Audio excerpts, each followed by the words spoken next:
दी print के YouTube channel को subscribe करें और ताज़ा अपडेट्स पाने के लिए बेल आइकन दबाएं। हाथरस केस में सीबीआई ने जांच शुरू कर दी है।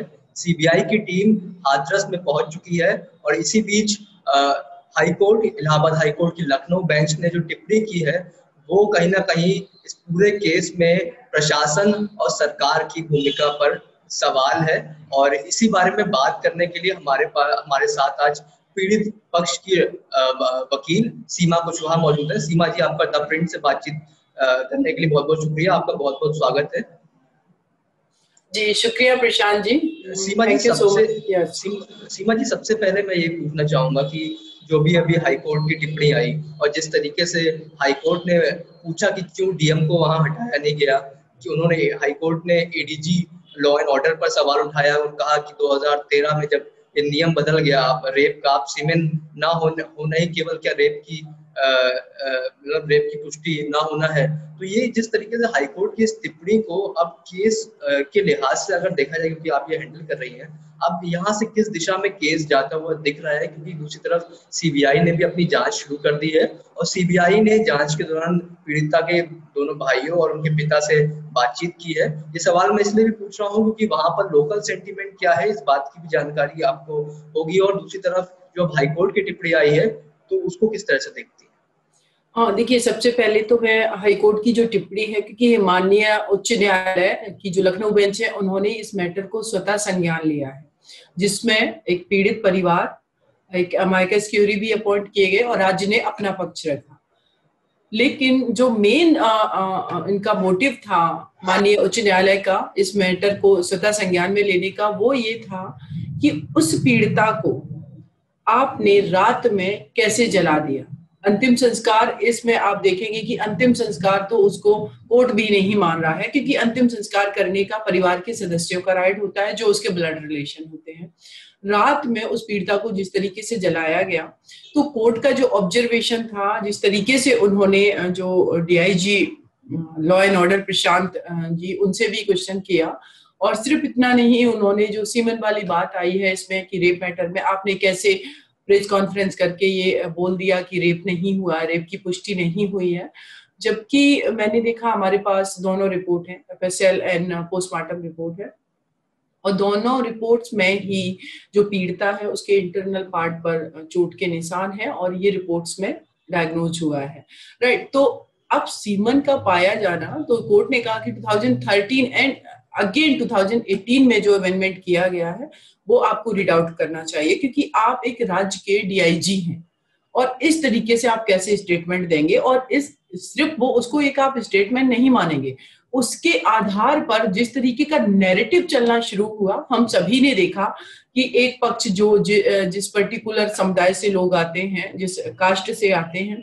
उन्होंने शुरुआत कर दी कि नहीं, ये रेप नहीं किया गया है, फंसाया जा रहा है पीड़िता को। एक डिफरेंट तरीके का नैरेटिव चलना शुरू हुआ और पीड़ित परिवार को ही लोगों ने कटघरे में खड़ा करना शुरुआत कर दी कि आपका जो भी है नार्को टेस्ट होना चाहिए, सीबीआई से क्यों इनकार कर रहे हैं। देखिए, एक बहुत ही बड़ी सच्चाई है हमारी कंट्री के, हम लोग एक्सेप्ट करें या ना करें, आज दलित वर्ग है जो वो किसी भी पोजीशन पे पहुंच गया, लेकिन सोसाइटी के अंदर उसकी एक्सेप्टेंस अभी भी उस तरीके की नहीं है जो यहाँ पर फॉरवर्ड क्लास की है।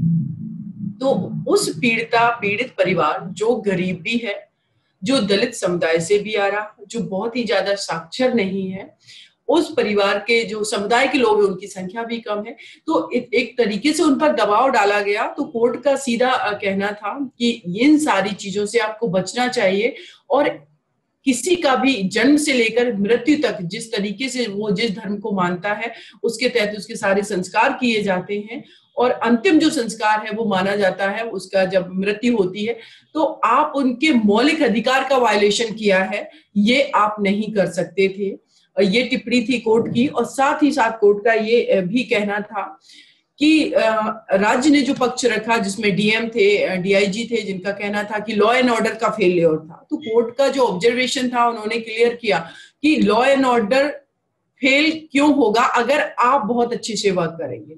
अगर आपको फोर्स बुलानी पड़ती आप बुलाते, लेकिन एक उस अंतिम व्यक्ति तक भी उसके राइट का जो वो यूज कर पाए, ऐसा होना चाहिए। ये हमारे संविधान की भावना है, उसका उद्देश्य है जी। तो इस तरीके से टिप्पणी कीजिए। सीमा जी, आप इस समय एक ऐसा केस हैंडल कर रही हैं जिस पूरे देश की निगाह इस केस पर है, क्योंकि जिस तरह से ये केस सुर्खियों में आया और उसके बाद जिस तरीके से तमाम पॉलिटिक्स इस केस को लेकर हुई, चाहे विपक्षी दल वहां पर मिलने गए हों, विपक्षी दल के नेता गए हों, और उसके बाद जो लोकल सेंटीमेंट वहां पर जो बैठकें हुई हों, जो अक्यूज फैमिली है उसके समर्थन में वहां एक बहुत बड़ी भीड़ जुटी हुई।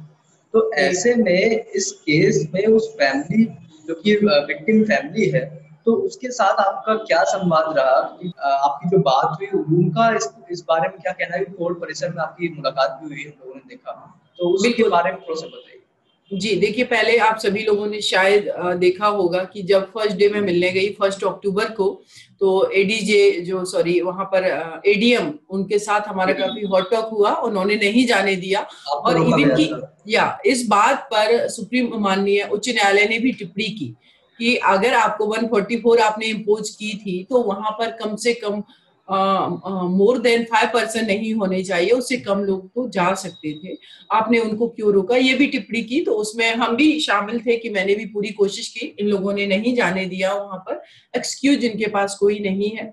लेकिन जब नेक्स्ट डे मैं उस परिवार से मिली तो सबसे पहले जब हमारी उनसे बात हुई, उनका सीधा सा कहना था कि मैम हम बहुत डरे हुए, हमें अपनी सुरक्षा का सवाल है। क्योंकि जिस दिन मैं दोबारा गई वहां पर, वो 3 या 4 तारीख थी, 4 तारीख थी शायद, तो वहां देखा एक दहशत वाला माहौल बना था। क्योंकि उसी टाइम ये एक नैरेटिव हो गया खड़ा कि पीड़ित परिवार के ने ही मारा है उस बेटी को, उसका जो ब्रदर है संदीप। जबकि जब मुझे ये पता चला तो मैंने उनको बोला कि आप बेफिक्र रहिए, मैं अपने लेवल पे इन्वेस्टिगेशन करूंगी। उनके ब्रदर ने मुझे बताया, जो छोटा वाला भाई है संदीप, जिसका नाम लिया जा रहा था, एक जो एक्यूज है उसका नाम भी संदीप। थोड़ा सा टोकूंगा आपको यहाँ बीच में, ये चीज जो इसलिए आई कि संदीप अगर नाम लिया गया, संदीप एक्यूज का भी नाम है और संदीप ब्रदर का भी नाम है, तो वो मतलब जो सेंटीमेंट की जो आप बात कर रहे हैं कि क्यों सेंटीमेंट ऐसा बनाया गया वहां पर कि उसको वो ऑनर किलिंग बता रहे हैं, एक तो रीजन ये बताया कि संदीप नाम ब्रदर का है। दूसरा कॉल डिटेल्स वाली बात भी तमाम मीडिया रिपोर्ट्स में हमने देखी कि दोनों के बीच में उसके ब्रदर के सिम के नाम पर जो सिम था उस पर बातें हुई। तो इस तरह की चीजें आई। वहाँ के लोकल गांव के कुछ लोगों ने वहाँ के कुछ लोकल चैनल से बात बोली कि इन दोनों की पीड़िता और अक्यूज की आपस में जान पहचान थी। तो इस तरह की चीजें भी निकल के आई, तभी ये नैरेटिव बना। मतलब ये नैरेटिव ऐसा नहीं कि अचानक से बन गया। देखिए, एक चीज आपको मैं क्लियर करूं कि संदीप उस बेटी का जो फर्स्ट स्टेटमेंट है, जिसमें वो रेड कलर का सूट पहन करके जमीन पर लेटी हुई है और वो बता रही कि उनके साथ क्या हुआ। मुझे नहीं समझ में आता है कि नैरेटिव कैसे गढ़ा जाता है, लोग सच्चाई से क्यों भागते हैं। उसका आप पहला स्टेटमेंट देखिए, जिसमें वो कह रही है संदीप गुड्डू का लड़का, उस बेटी के फादर का नाम गुड्डू नहीं है, इट मीन्स वो अपने ब्रदर का नाम नहीं ले रही है। दूसरी बात, वो बोल रही है कि मेरे साथ जबरदस्ती की गई, जबरदस्ती रेप करने की गई। अगर वो बेटी रेप शब्द का यूज नहीं कर रही, जबरदस्ती का मतलब क्या है रूरल एरियाज में या इवन की कहीं पर भी, जबरदस्ती का मतलब सिंपल सा नहीं, क्या हम लोग इंटरप्रिटेशन करके समझेंगे कि किसी महिला के साथ जबरदस्ती का मतलब क्या होगा। उसके बावजूद भी 376 सेक्शन क्यों नहीं लगाया गया, और जिसमें कि सभी एक्सक्यूज दे रहे हैं कि उस बेटी ने क्यों नहीं बताया। फिर अलग एक आर्गुमेंट आ रहा है कि उसकी माँ ने क्यों नहीं बताया, उसके ब्रदर ने। अरे वो बेटी तो बता रही है जिसके साथ वो क्राइम हुआ, फिर वो सेक्शन क्यों नहीं लगाए गए। ये तो हुआ कि उस बेटी ने खुद बोला कि गुड्डू का लड़का, राइट।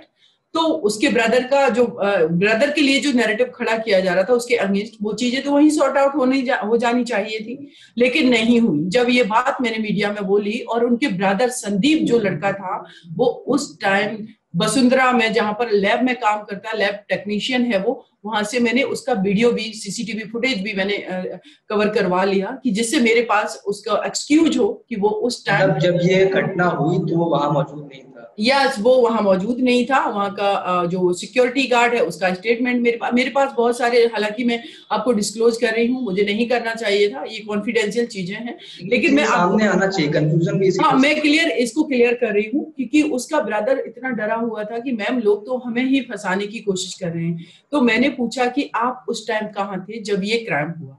उसने कहा बड़े भाई सत्येंद्र घर पर थे, मदर खेत में चारा काट रही थी, सिस्टर भी वहीं पर थी। सिस्टर जो थी, जो डिसीज पर्सन, वो घास को कलेक्ट कर रही थी, इकट्ठा कर रही थी, और मदर दूसरी साइड थी करीब 100 मीटर की दूरी पर, तो वो उस टाइम नहीं देख पाई। और जो ब्रदर है बड़ा वाला सत्येंद्र, जो कि गांव में था, और जो ये छोटा ब्रदर है जो सबसे छोटा है, उस बेटी से भी छोटा, ये लड़का था वसुंधरा में उस टाइम, ये वहां पर नौकरी करता है लैब में, लाल पैथ लैब में काम करता है, तो वहां पर मौजूद था। और मैंने सारी चीजें वो निकलवा ली है, मेरे पास एविडेंस है, क्योंकि सीसीटीवी फुटेज में तो आप नहीं नकार सकते ना, टाइम एंड डेट एवरीथिंग सब कुछ मेंशन होता है। दूसरी बात जो मीडिया में आई कि उन दोनों के बीच कन्वर्सेशन था।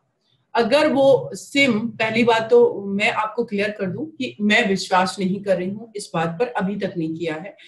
कोई भी सिम अगर एक परिवार के सदस्य के नाम पर है और इस पर अगर वो एक्यूज्ड पर्सन से बातचीत होती है, तो हो सकता है उसका दोस्त भी सिम यूज कर रहा हो, या एक छोटा सा गांव है, सभी लोग एक दूसरे को जानते हैं, आपस में बातचीत हो भी सकती है। लेकिन ये कैसे आप क्लियर करेंगे कि उस पीड़िता से बात होती थी?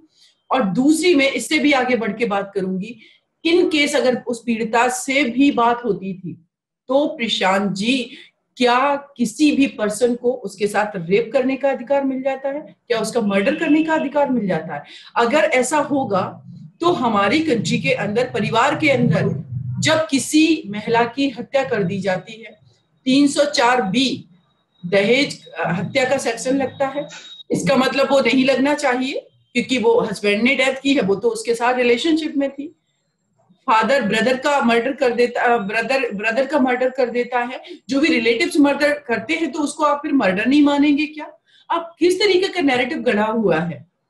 और वो भी मुझे पता चला कि जो भी बातचीत, जी, क्योंकि जो भी तरफ से एक बात और भी कही गई कि जब ये घटना हुई तो उसके अगले दिन जो तहरीर दी गई पुलिस में, उसमें केवल जान से मारने की कोशिश की तहरीर थी, वो उसमें रेप की बात उस समय तक नहीं कही गई थी। तो कहीं ना कहीं ये भी कारण बताया गया।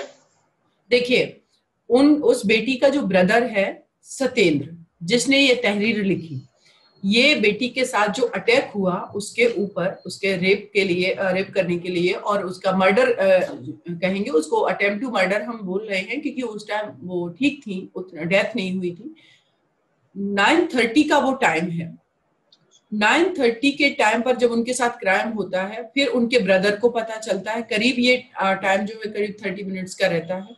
10 o'clock पर उनका ब्रदर आता है, खेत में देखता है, फिर वो लोग उसको लेकर के जाते हैं पुलिस स्टेशन, जहां पर वो बेटी जमीन में लेटी हुई है। तहरीर का आप टाइमिंग देखिए, जो FIR जो कंप्लेन लिखी गई है, वो FIR जो दर्ज हुई है उसका टाइम है 10:30, 10:30 बजे का टाइम। वो पर्सन जाता है पुलिस में, कहता है कि हमारी बहन के साथ इस तरीके से क्राइम हुआ है, जबकि उस लड़के को भी सारी चीज नहीं पता है, सत्येंद्र को भी नहीं, जिसने लिखा है, क्योंकि उसकी मदर ने उसको कपड़े पहनाए, और प्राइमा फेसाई देख करके ये लगा कि उस बेटी को जान से मारने की कोशिश की गई। सब लोग जो है फोकस हो गए, उसके गले के जो निशान था, वो लड़की पैरालाइज हो गई थी, उसकी बैकबोन ब्रेक हुई थी, ये सारी चीजें सब उस पर फोकस्ड हो गए, और वो लड़की बेहोश भी थी। उसके बाद वो बता नहीं पाई ठीक से, और उनके ब्रदर ने जाकर के वो कंप्लेन लिख दी। पुलिस की प्राइमरी ड्यूटी थी कि वो उस पीड़िता से पूछते कि आपके साथ क्या हुआ, जो आपके पुलिस स्टेशन के अंदर लेट करके कह रही है कि मेरे साथ जबरदस्ती की गई है।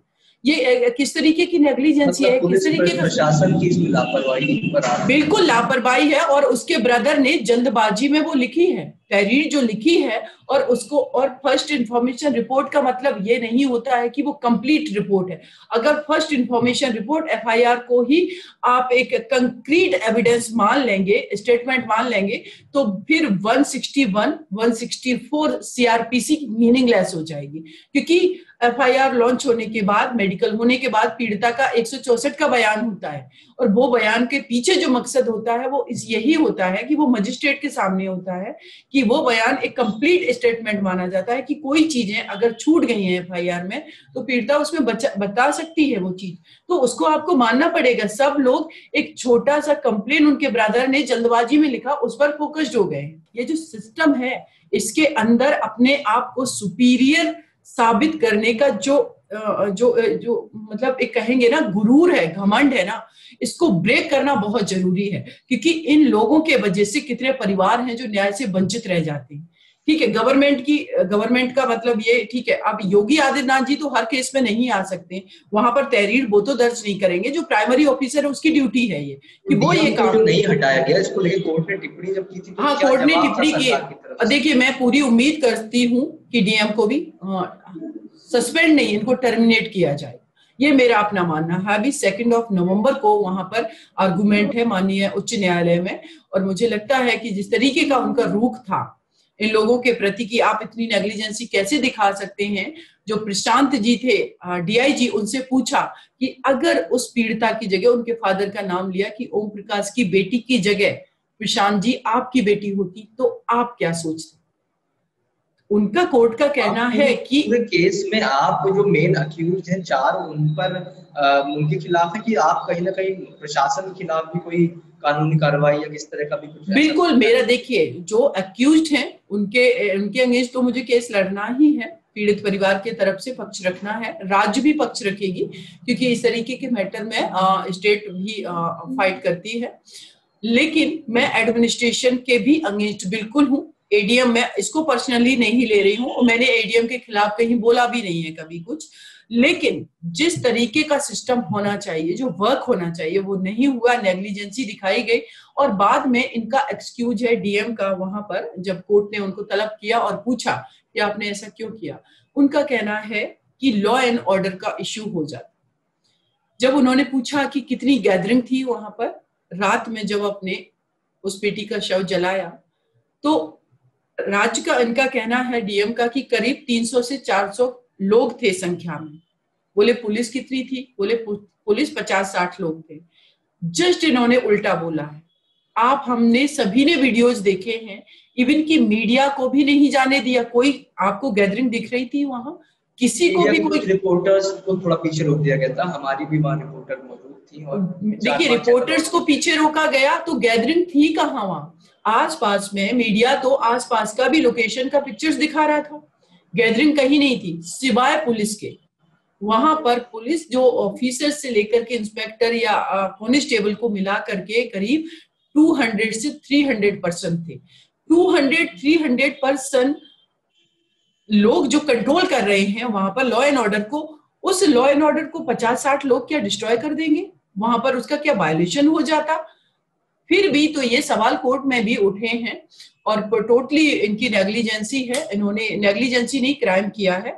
तो इसमें 256 है आईपीसी का सेक्शन जो है कि शव को छिन्न भिन्न करना, उनकी धार्मिक मान्यताओं का आप अगर इस तरीके से करते हैं हनन तो ये क्राइम है ये। और उसके अलावा 201 जो सेक्शन है, क्योंकि उस पीड़िता का शव एक एविडेंस था वो, राइट, तो उसको आपने परिवार को दिखाए बिना ही कैसे जला दिया। तो 201 जो आईपीसी है कि जिसमें फैक्ट को टेम्पर करना, छुपाना, मिटाना, तो उसके तहत भी ये क्राइम है। और साथ ही साथ जो आर्टिकल 25 हमारा इंडियन कॉन्स्टिट्यूशन का है उसका भी वायलेशन किया है, क्योंकि हर व्यक्ति को अपने रिलीजन को अपने तरीके से प्रैक्टिस करने का राइट है और वो जन्म से लेकर के मृत्यु तक इस तरीके की चीजों को फॉलो करता है। आर्टिकल 21 का वायलेशन है कि, और लेटेस्ट ही अभी जब कोविड के टाइम में बहुत सारी डेड बॉडी को आपने देखा होगा कि उनको जब डिस्पोज ऑफ किया जा रहा था तो गड्ढे में डाल दिया जा रहा। तो 2 वर्डिक्ट आए हैं, एक है कलकत्ता हाई कोर्ट का 3 बेंच का वर्डिक्ट है वो, और एक जो वर्डिक्ट है वो है मद्रास हाई कोर्ट का। दोनों में ये कहा गया है कि आर्टिकल जो 21 है वो सिर्फ किसी भी व्यक्ति के जीवित रहते ही एप्लीकेबल नहीं है, उसके डेथ के बाद भी उसकी डिग्निटी की रक्षा की जाएगी और उसको डिग्निफाइड तरीके से उसका जो भी संस्कार है वो किए जाएंगे, क्रियाक्रम। तो ये दोनों आर्टिकल का भी इन्होंने वायलेशन किया है। साथ ही साथ इन्होंने आईपीसी में भी क्राइम किया है जो वहां का लोकल एडमिनिस्ट्रेशन है। तो इन सारी चीजों पे ये तो पनिशेबल ऑफेंस है और जिसपे मुझे लगता है कि कोर्ट डेफिनेटली एक्शन लेगा। ये बात तमाम लोगों के मन में है कि पोस्टमार्टम की रिपोर्ट में अगर पुष्टि नहीं हुई या फॉरेंसिक रिपोर्ट या किसी भी रिपोर्ट में पुष्टि नहीं हुई रेप की, तो फिर कैसे रेप हो गया। इसको मैं चाहता हूँ कि अगर आप आम दर्शकों को आम भाषा में बता दें पोस्टमार्टम की रिपोर्ट में केवल पुष्टि होने से रेप का कंफर्मेशन होता है या नहीं होता है, उसको लॉ के नजरिए से थोड़ा सा अगर आप आम भाषा में बता दें। हाँ देखिए, जब 2012 में निर्भया के साथ इतना हीनियस क्राइम हुआ था, तो वो क्राइम तो बहुत ही, हम सभी ने देखा कि किस हद तक उस बेटी के साथ क्रुअल्टी हुई, कि उस मैटर को रेयरेस्ट ऑफ रेयर मैटर रखा गया। और इसका जो मीनिंग होता है वो यही होता है कि इस तरीके का जो क्राइम है कोई ह्यूमन बीइंग तो नहीं कर सकता। उसके बाद देन आफ्टर कि वेमेन सेफ्टी को लेकर के, सिक्योरिटी को लेकर के एक डिबेट डिस्कशन शुरू हुए, तो आईपीसी का जो सेक्शन है 375, जिसको हम कहते हैं डेफिनेशन क्लॉज, जहां पर डिफाइन किया गया है, जहां पर परिभाषा दी गई है कि रेप जो है उसकी डेफिनेशन क्या है, परिभाषा क्या है, वहां पर काफी चेंज कर दिया गया। पहले ये था कि अगर सीमन पाया गया तो फिर उसको रेप माना जाएगा, क्योंकि वहां से वो एविडेंस कलेक्ट हो रहा है, प्रूफ है। लेकिन अब ऐसा नहीं है। अगर पेनिट्रेशन हुआ है, किसी भी जो भी एक्यूज है, अगर उसने पेनिट्रेशन किया है तो उसको भी रेप माना जाएगा। अगर उसने ट्राई किया है, अटेम्प्ट किया है, उसको भी रेप माना जाएगा। तो जो डीआईजी का कहना था, उनका कहना था कि सीमन नहीं पाया गया इसलिए रेप की पुष्टि नहीं। सीमन नहीं पाया जाने का मतलब ये नहीं होता है कि रेप नहीं हुआ। उस बेटी के बॉडी के प्राइवेट पार्ट में इंटरनली चोट है, क्लॉट्स है, वहां पर ब्लड के क्लॉट्स हैं, ब्लैक। ये सारी रिपोर्ट मैंने इस हद तक स्टडी करवाई है, की है। तो अब आप बताइए कि कैसे ये आप स्टेटमेंट दे सकते हैं। तो ये इससे ना तो सिर्फ आपने स्टेटमेंट दिया, एक तो वो पीड़ित परिवार, आपने उसको मेंटली, इमोशनली कहीं ना कहीं उसको आपने उसके ऊपर क्रुएल्टी की है। ये तो पनिशेबल ऑफेंस है कि सिस्टम क्रुएल्टी कर रहा है। एक परिवार जिसने अपनी बेटी को खोया है और वो अपनी बेटी की फाइट के लिए लड़ रहा है, और वो जब इस तरीके के हमारे जो लॉ एंड ऑर्डर डीआईजी हैं वो स्टेटमेंट देंगे, उन पे क्या प्रभाव पड़ेगा। निर्भया से लेके हाथरस तक कुछ बदला है क्या अभी तक? क्योंकि अब आप ये दूसरा वन ऑफ दी मतलब कह सकते हैं कि सबसे ज्यादा चर्चा में केस कह सकते हैं, और निर्भया तो था ही 2013 में, जो हम लोगों ने देखा 2012-13 उस समय पूरा छाया रहा, जितने महीने तक छाया रहा, इवन अभी पिछले दिनों भी उसकी बहुत चर्चा रही। लेकिन अब हाथरस तक तो क्या बदला आपने? देखिए, इस बदलाव जो मुझे जितना समझ में आया प्रशांत जी, वो एक बदलाव है कि हमारे देश की बेटियों ने अपने हक के लिए फाइट करना शुरू कर दिया है, अपनी बात करना सीख लिया है, वो घर से निकलने लगी। इतना बदलाव हुआ है। लेकिन इसके विपरीत देखें तो कहीं से कोई बदलाव मुझे नजर नहीं आता है। लॉ को आपने स्ट्रिक्ट किया अमेंडमेंट करके, लेकिन उसका ग्राउंड पे इन्फोर्समेंट नहीं है।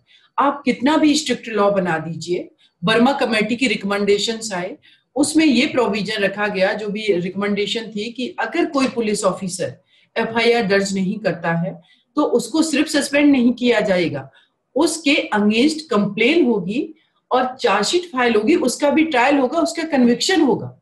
लेकिन वर्मा कमेटी की रिकमेंडेशंस आज तक लागू नहीं किए गए। इवन की एक पिटीशन सुप्रीम कोर्ट में पेंडिंग है, उस पर अभी आर्गुमेंट चलते रहते हैं। उसके अलावा जितना भी बदलाव हुआ, कहीं से भी आप देखेंगे कि ग्रास रूट लेवल पे काम नहीं हुआ है। उसके पीछे जो मुख्य जो 2-3 हमें कारण नजर आते हैं प्रशांत जी, सबसे पहला ये कि पॉलिटिकल विल पावर की कमी है। दूसरा कि अगर पॉलिटिकल विल पावर आ भी जाए लोगों में, तो आपके पास वो मशीनरी नहीं है, आपके पास सफिशिएंट कोर्ट्स नहीं है, आपके पास सफिशिएंट पुलिस सिस्टम नहीं है, पुलिस की संख्या नहीं है, और जो सिस्टम है भी आपके पास वो संवेदनशील नहीं है, वो न्यूट्रल वर्क नहीं करता, वो बायस्ड वर्क करता है। हमारी कंट्री की जो पुलिस व्यवस्था है, जिसमें मैं बता सकती हूँ कि करीब 70% जो पुलिस में लोग बैठे हुए हैं, वो लोग कभी न्यूट्रल वर्क नहीं करते हैं। या तो वो कास्ट के एंगल से इन्फ्लुएंस होकर वर्क करेंगे, या वो पॉलिटिकल इन्फ्लुएंस से वर्क करेंगे, या वो रिलीजियस इन्फ्लुएंस से वर्क करेंगे, या वो रीजनल इन्फ्लुएंस से वर्क करेंगे, या फिर वो जो भी फीमेल को पैट्रियोटिक माइंडसेट से वर्क करेंगे कि ये फीमेल है, ये आई है, पहले इसको इतना मेंटली इसको टॉर्चर कर दो कि ये एफआईआर ही लॉन्च ना करे। ये इस तरीके का हमारा सिस्टम है। सीबीआई जांच अब हो रही है, इसको किस तरह से देखती है? इससे पहले एसआईटी की रिपोर्ट 10 दिन का समय और एसआईटी ने मांगा था, वो आ जाएगी। हालांकि वो गोपनीय है, आप लोग कहते हैं गोपनीय जांच। एग्री भी, क्योंकि ये गोपनीय क्यों चाहते हैं, मतलब सारी चीजें गोपनीय है? देखिए, गोपनीय इसलिए चाहते हैं कि जब ये मैंने देखा, इवन कि मैंने ये रिक्वेस्ट की परिवार से, जब बात हुई तो उनका कहना है कि मैडम इस तरीके से हमारे बेटे को फंसाने की कोशिश की जा रही है। अब जैसे ही ये बात आई, एसआईटी ने कुछ जो भी उन लोगों का जो कन्वर्सेशन था फोन का, सीडीआर जो भी रिपोर्ट पब्लिक की, जो कि मैं नहीं मान रही हूँ, अभी भी नहीं मान रही हूँ कि वो सही है या गलत है, पब्लिक की, तो उससे एक डिफरेंट तरीके का नैरेटिव खड़ा हुआ। जब वो नैरेटिव खड़ा हुआ तो उस एरिया में दहशत जैसा माहौल हो गया। एक पक्ष बहुत एग्रेसिव हो रहा है, जो पीड़ित परिवार है उसके ऊपर वो लोग डरे हुए हैं, तो क्यों उसको पब्लिक किया जाए? जो भी इन्वेस्टिगेशन है उनको कॉन्फिडेंशियल रखिए, वो ट्रायल का पार्ट है, वहां पर आ जाएंगे। जी बताइए। यूपी में जिस तरह से मतलब केसेस आपने जो बात की, यूपी लगातार बढ़ भी रहे। अभी गोंडा में एसिड अटैक हुआ, उसके अलावा चित्रकूट में के रेप केस की बात आई, और उससे तमाम कानपुर कुछ दिन पहले आई थी। तो इसको किस तरह से मतलब आप देखिए, लगातार लगातार होती जा रहे लगातार केस, तो ये आपको लगता है कि कुछ इसमें सुधार हो सकता है? लेकिन क्या बदलाव कानून में होने चाहिए? देखिए, कानून में, हमारे कानून में सफिशिएंट बदलाव हो चुके हैं। अब जो सबसे ज्यादा मुझे आवश्यकता नजर आ रही है वो ये है कि हमारी जो मशीनरी है, हमारा जो सिस्टम है, इसमें चेंज करने की आवश्यकता है। ये जो निष्क्रिय होकर के बैठा हुआ है, असंवेदनशील होकर के बैठे हुए हैं, इनके पास जो टेक्नोलॉजी है उसका यूज नहीं करते हैं, प्रॉपर तरीके से वर्क नहीं हो रहा है। आप कितना भी कानून बना लीजिए, कितना भी आप, हमारा संविधान, मैं कहती हूँ भारत विश्व का सबसे बड़ा संविधान है, लेकिन हम अभी तक एक ऐसी कंट्री, अपनी नेशन क्यों नहीं बना पाए जिसमें कि हर व्यक्ति बच्चे को अपॉर्चुनिटी मिले, उसको आगे बढ़ने का मौका मिले। अभी भी तो हम बहुत पिछड़े हुए हैं कहीं ना कहीं। तो हम किताबों में लिख देते हैं, जो भी हमने कानून को बनाया, अमेंडमेंट किया, उनका इन्फोर्समेंट नहीं है। और दूसरा, ये तो हो गया कानून के लेवल पे कि हम लॉ एंड ऑर्डर या जो भी कानून है उसके लेवल पे कैसे हम करेंगे, लेकिन उससे ज्यादा आवश्यक है सोसाइटी के स्तर पर चेंज कर। तो वो सोसाइटी के लेवल पे भी अगर चेंज करना है तो वो सोसाइटी के लोग तब इन्वॉल्व होकर के सुधार करने की कोशिश करेंगे जब हमारी गवर्नमेंट इनिशिएटिव लेगी, एडमिनिस्ट्रेशन ऑफिसर्स जो हैं वो एक्टिव होकर के वर्क करेंगे। आज तक प्रशांत जी, हमारे कंट्री के अंदर कभी भी महिलाओं के लिए कोई पायलट प्रोजेक्ट नहीं चलाया गया, उनकी सेफ्टी, सिक्योरिटी, फ्रीडम को लेकर के। क्यों? 49% हमारी देश की आबादी जो इनसिक्योर फील करती है, जो अपने टैलेंट का यूज नहीं कर पाती है, और हम कहते हैं हम विश्वगुरु बनेंगे। जिस 49% आबादी जो आज रात में, उसको पता है सुबह 7 o'clock से इवनिंग में 7 o'clock तक का उसके लिए टाइम लिमिटेड है, उसके बाद वो नहीं निकल सकती, वो इनसिक्योर है। तो इस पर वर्क करने की आवश्यकता है। आपने नई अभी एजुकेशन पॉलिसी लाए हैं, तो जब पता है कि हमारी कंट्री में फीमेल इतनी इनसिक्योर है, उनकी सेफ्टी सिक्योरिटी का इशू है, तो आपने क्यों नहीं उसमें विमेन सेंसिटाइजेशन का एक चैप्टर ऐड कर दिया? क्यों नहीं किया? बाद में आप हटा देते जब ये चीजें, हमारा जो पर्पज था, उद्देश्य था, वो फुलफिल हो जाता, तो हम डेफिनेटली उस बच्चे तक पहुंचते जो हमारे कंट्री में जो 4 एज ग्रुप का बच्चा है, जिसकी आया ना, बेटी बचाओ बेटी पढ़ाओ, देखिए ये कुछ नहीं प्रशांत जी, कुछ नहीं होता है। ये एक प्लानिंग आई, बेटी बचाओ कहने से क्या होता है, हम कर क्या रहे हैं वो आवश्यक है। कितनी बेटियां बच गई?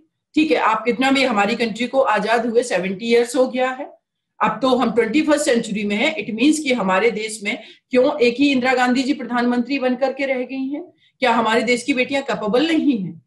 एक से एक टैलेंटेड हैं, लेकिन वो पैट्रियटिकी ने इस तरीके से ग्रिप में ले रखा है कि अगर वो कैबिनेट मंत्री भी होगी, चीफ मिनिस्टर भी होगी, तब भी उसके अपने खुद के डिसीजन नहीं हो सकते हैं। एक तो पूरे हमारे विश्व का जो स्ट्रक्चर है वो पैट्रियटिक स्ट्रक्चर है। फीमेल ने क्या बनाया है पूरे विश्व में, आप बताइए। पार्टिसिपेशन बहुत ज्यादा से ज्यादा बढ़ेगा। बिल्कुल, डेफिनेटली बढ़ना चाहिए। फीमेल क्या सोचती हैं, उनकी क्या प्रॉब्लम्स है, उनको कैसे सेव किया जा सकता है, कैसे उनको क्या उनके राइट। सवाल की तरफ बढ़ूंगा, लास्ट सवाल की तरफ बढ़ूंगा। ये लास्ट सवाल ये है कि अब आप यहाँ से केस को किस तरफ आगे देखती हैं, और दूसरा क्या परिवार अभी तक जो चीजें हो रही है, जो प्रशासन से जो सिक्योरिटी वगैरह प्रोवाइड कराई गई, परिवार क्या उससे सेटिस्फाइड है, और यहाँ से वो किस तरह से केस को देखता है? क्योंकि केस अभी भी, दिशा केस की क्या है, क्या रहेगी, कुछ अभी कहानी। देखिए प्रशांत जी, मेरा तो क्लियर, मेरा उद्देश्य है कि जो पीड़िता इस दुनिया में नहीं है बेटी, उसको मैं न्याय दिलाऊं, इस पीड़ित परिवार को जस्टिस दिलाऊं।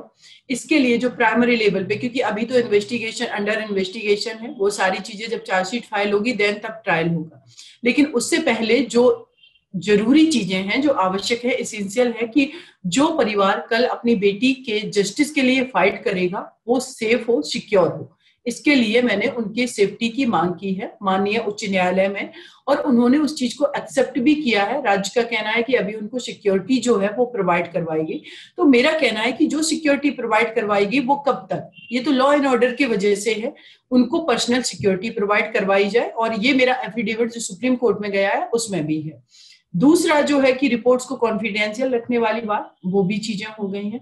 तीसरा है कि इस केस को आफ्टर इन्वेस्टिगेशन ट्रांसफर किया जाए दिल्ली में, क्योंकि उत्तर प्रदेश में हम सभी ने देखा कि किस तरीके से जो एक सिटिंग एमएलए उस रेप पीड़िता जो बेटी है उसके फादर का मर्डर करवा देता है, वो भी पुलिस कस्टडी में। उसके बाद उस बेटी को मारने की कोशिश की जाती है, उसके परिवार को डिस्ट्रॉय कर दिया जाता है। तो ये परिवार भी उसी तरीके से है। जो एक्यूज्ड हैं वो लोग नहीं चाहेंगे कि उनका कन्विक्शन हो, तो इस तरीके का माहौल बन सकता है। तो दिल्ली बेस्ट जगह है। ठीक है सीमा जी, बहुत बहुत शुक्रिया द प्रिंट से बात करने। द प्रिंट के लिए प्रशांत।